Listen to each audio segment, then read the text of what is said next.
Jama'a abinda ba a sani ba shi ake buƙatar samun sani bisa kansa don samun ingantattun labarai.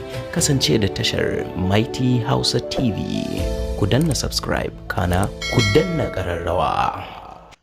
Duniyar Kano ta shiga yakin neman zaben Tinubu da Kashim Shettima. Jama'a barkamu da warhaka, barkamu da sake saduwa da ku a wannan lokaci a wannan tashar Mighty Hausa TV. Sai a ta zama domin jin cikakkun labarai.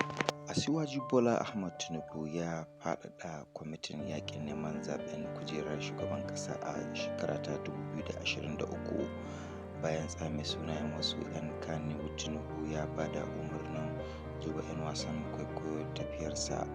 A watan Oktoba, Asiwaju Bola Ahmad Tinubu ya kai ziyarar kwana biyu a jihar Kano.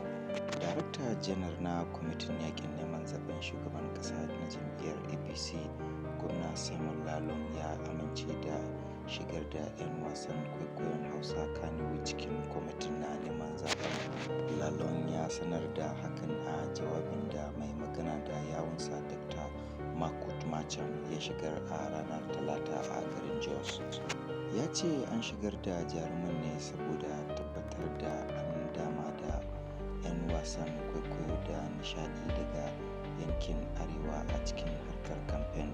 Lalong ya ce sun yanke shawarar hakan ne biyu bayan ziyarar da ɗan takarar APC Bola Ahmed Tinubu ya kai jihar Kano, inda ya gana da jaruman na Kannywood. Ya ce Tinubu a Kano ya yi musu wannan alkawarin. Ya yi kira a gare su yi amfani da son da jama'a ke musu wajen janyo hankalin mutane don su zaɓi Tinubu da Shettima. A cewar jawabin jagoran wannan kungiyar ta Kannywood shine Abdul Mahmud Ismail Afakalla, mataimakin darakta da kuma Sani Mu'azu a matsayin sakatare.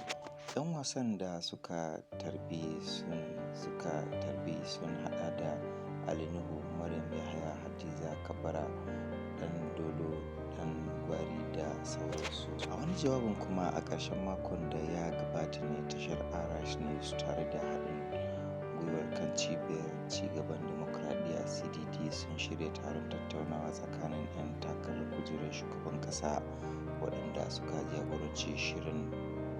Bayyana cewa an gayyaci 'yan takarar jam'iyyar APC, PDP, NNPP, LP da PRP, yayin da 'yan takarar PDP Atiku Abubakar ya samu wakilcin mataimakiyansa a Femi Okowa, an nemi Tinubu ko wakilansa a rasa azama. To jama'a duka ana muka kawo wannan ƙarshen labarai na wannan tashar Mighty Hausa TV. Ku kasance da mu kowane lokaci idan kuka saurara, like kuma na subscribe. Huta.